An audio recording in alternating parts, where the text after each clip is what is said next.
हिरव्या मुगाचे डोसे आपण बऱ्याच वेळेला बनवतो, पण हे बनवलेले डोसे काही वेळानंतर नरम पडतात. पण आज आपण एकदम हॉटेलसारखे मस्त कुरकुरीत डोसे कसे तयार करायचे त्याचं सिक्रेट आज मी तुम्हाला सांगणार आहे. तर व्हिडिओ शेवटपर्यंत पहा. आवाजावरून तुमच्या लक्षात येतच असेल की मस्त कुरकुरीत डोसा तयार झालेला आहे. आता हा बनवायला पण सोपा आहे, चवीला पण खूप छान लागतो आणि हा पचायला पण एकदम हलका आहे. त्याच्यामुळे हलक्या फुलक्या भुकेला किंवा सकाळच्या नाश्त्यामध्ये बनवण्यासाठी अगदी योग्य पर्याय आहे.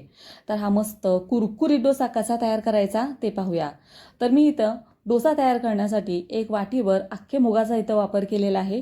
तुम्ही हिरव्या मुगाची डाळ येते किंवा जी पिवळी डाळ येते आपण जी रेग्युलर यूज करतो डाळ बनवण्यासाठी, वरण बनवण्यासाठी, तिचा तुम्ही इथं वापर केलात ना तरी पण चालेल. पण मी इथं अख्खे मूग वापरलेले आहेत. सालीसकट आपण जेव्हा कोणतंही धान्य खातो तेव्हा ते शरीरासाठी अतिशय पौष्टिक असतं. त्याच्यामुळे एक वाटीवर मूग घेतलेले आहेत. त्याच्यानंतर त्याच वाटीनं अर्धा वाटी इथं मी रेशनचा तांदूळ वापरलेला आहे. आता तांदूळ तुम्ही कोणताही घ्या, फक्त तो चिकट नसावा. अर्धा वाटी तांदूळ आणि एक वाटी मूग घेतलेलं आहे. आता हे मी रात्रभर भिजत ठेवलं होतं, पण तुमच्याकडे जर वेळ नसेल ना तर कोमट पाण्यामध्ये हे भिजत ठेवा. 3-4 तासानंतर हे व्यवस्थित भिजतं.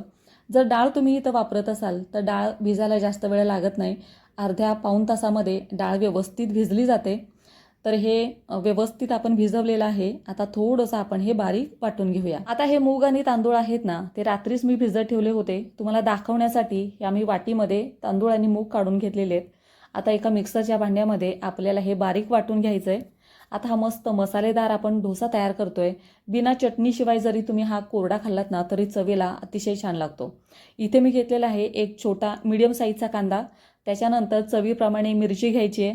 त्याच्यानंतर कोथिंबीर घेतलेली आहे. 1 चमचा जिरं, 1 चमचा मीठ मी इथं वापरलेलं आहे. थोडंसं पाणी घालून बारीक आपल्याला हे वाटून घ्यायचं आहे. आता वाटत असताना तुम्ही इथं कढीपत्त्याची मुठभर पानं टाकली तरी पण चालेल. मस्त टेस्टी डोसा तयार होतो. तर हे पहा, असं मिश्रण आपण वाटून घेतलेलं आहे. जास्त पातळ पण करायचं नाही, नाहीतर डोसा व्यवस्थित आपल्याला तव्यावरती पसरवायला येत नाही. तर अशा पद्धतीनं हा मस्त मसालेदार डोसा तुम्ही तयार करू शकता. आता डोसा कुरकुरीत आणि मस्त खमंग तयार करण्यासाठी सिक्रेट तुम्हाला सांगणार आहे ते म्हणजे या मिश्रणामध्ये 1.5 चमचा इथे मी बेसन घालणार आहे. तुम्ही 1.5 ऐवजी 2 चमचे इथं बेसन टाकलं ना तरी पण चालेल. मस्त कुरकुरीत डोसा तयार होतो. ह्यानी छान असं ह्या पिठाने छान असं बाइंडिंग येतं आणि डोसा आपल्याला तव्यावरती छान असा पसरवायला येतो. आता बेसन मी इथं टाकलेलं आहे. तुम्ही इथं जो रवा आहे बारीक किंवा मोठा दोन्ही साईजचा रवा इथं तुम्ही वापरू शकता. मोठा जर रवा घेत असाल तर थोडासा मिक्सरमधून फिरवून घ्या. त्याची व्यवस्थित पावडर तयार करा आणि ती तुम्ही इथं 2 चमचे घातलीत ना तरी पण चालेल. मस्त कुरकुरीत डोसा हा तयार होतो. तर एवढं घट्टसर मिश्रण आपण इथं ठेवलेलं आहे. आता व्यवस्थित मिक्स सगळं करूया. तर इथे मी 1 चमचाभर साखर पण टाकलेली आहे. 1च चमचा आपल्याला इथं साखर टाकायची आहे, कारण साखरेमुळे डोशाला रंग खूप छान येतो, हलकासा ब्राऊन कलर येतो. सगळं व्यवस्थित मिक्स केलं. आता हे मिश्रण आपण थोडंसं बाजूला ठेवून देऊया आणि ह्याच्याबरोबर खाण्यासाठी मस्त बटाटा आपण तयार करायला घेऊया. आता बटाटा तसं बनवायला अतिशय सोपं आहे, सगळ्यांना येत असेल, पण थोडक्यात आपण ही रेसिपी पाहूया. तर मी लोखंडी कढई घेतली आहे. त्याच्यामध्ये 1 पळीभर तेल घेतलं. त्याच्यामध्ये जिरं, मोहरी, कढीपत्ता ह्याला चांगली फोडणी दिली. त्याच्यानंतर बारीक चिरलेला मीडियम साईजचा कांदा मी इथं टाकलेला आहे. उभ्या साईजमध्ये कट केलेला आहे. हलकासा गुलाबी रंग आला की ह्याच्यामध्ये आपण थोडासा मसाला टाकायला घेऊया. म्हणजे मसाल्यामध्ये कोथिंबीर आहे, थोडंसं आलं आहे, 5 ते 6 लसूण पाकळ्या आहेत आणि चवीप्रमाणे मिरची आपल्याला इथं थोडीशी जाडसर बारीक करून घ्यायचं आहे. आता ह्याचा कच्चेपणा जाईपर्यंत, म्हणजे आलं लसणाचा कच्चेपणा जाईपर्यंत आपल्याला हे थोडंसं परतून घ्यायचं आहे. आता ही भाजी बनवण्यासाठी तेलाचं प्रमाण मी खूप कमी घेतलेलं आहे. तेलाचं प्रमाण तुम्ही तुमच्या आवडीप्रमाणे कमी जास्त करून घ्या. हे व्यवस्थित हलवून झाल्यानंतर 1 चमचाभर मी इथं हळद टाकली. त्याच्यानंतर 1 चमचाभर मी इथं मीठ घातलेलं आहे. व्यवस्थित परत एकदा सगळं हलवून घ्यायचं आणि व्यवस्थित हलवून झाल्यानंतर जो बटाटा आपण उकडून घेतलेला आहे तो ह्याच्यामध्ये फोडी न करता हाताने चुरवून टाकायचा. हाताने चुरवून टाकला ना की व्यवस्थित त्याला सगळीकडे मसाला लागतो आणि हा बटाटा चवीला चांगला होतो. शक्यतो डोशांबरोबर खाण्यासाठी जो बटाटा तयार केला जातो, म्हणजे जी बटाट्याची भाजी तयार केली जाते, ती भाजीतला बटाटा आहे तो पूर्णपणे मॅश केलेलाच असतो, तेव्हाच तो चवीला चांगला लागतो. तर भरपूर अशी आपण कोथिंबीर टाकलेली आहे. आता हे पूर्णपणे आपण व्यवस्थित असं मिक्स करून घेऊया. तर बटाटा बनवायला जास्त वेळ लागत नाही. तुम्ही काही वेळातच ही भाजी आहे ती तयार करू शकता. तेलाचं प्रमाण, तिखटाचं प्रमाण, मिठाचं प्रमाण हे तुम्ही तुमच्या चवीप्रमाणे इथं ॲड करा. तर मस्त रंगावरती छान असा बटाटा आपला तयार झालेला आहे. आता ह्याच्याबरोबर लगेचच डोसे तयार करायला घेऊया.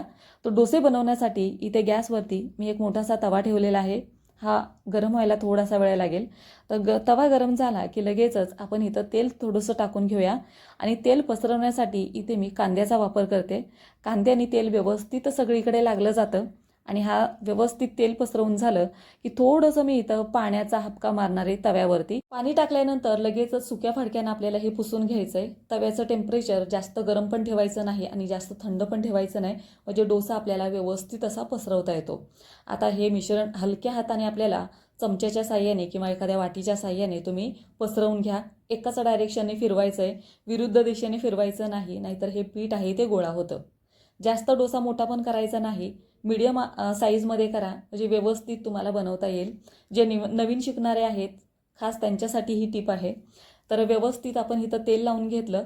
आता डोसा तव्यावरती पसरवत असताना जास्त जाड पण पसरवू नका, नाहीतर डोसे कुरकुरीत होत नाहीत, काही वेळाने ते नरम होतात. तर थोड्या वेळानंतर तुम्ही बघू शकता खालून एकदम हलकासा ब्राऊन कलर आला आणि डोशाला पण छान असा रंग आलेला आहे. मस्त कुरकुरीत डोसा आपला तयार झालेला आहे. काही वेळातच म्हणजे जवळजवळ 1 ते 1.5 मिनिटातच डोसा आपला बनवून तयार झालेला आहे. तर डोसा बनवायला अतिशय सोपा आहे. अगदी छोट्या छोट्या टिप्स फॉलो करा, म्हणजे डोसा तुमचा अजिबात चुकणार नाही. आता दुसरा पण डोसा घालत असताना जर तुम्हाला मिश्रण घट्टसर वाटत असेल तर त्याच्यामध्ये थोडंसं पाणी ॲड करा. सरसरीत मिश्रण तयार करा, म्हणजे ते तुम्हाला व्यवस्थित तव्यावरती पसरवता येईल. तर अशाच पद्धतीनं सगळे डोसे आपण तयार केलेले आहेत.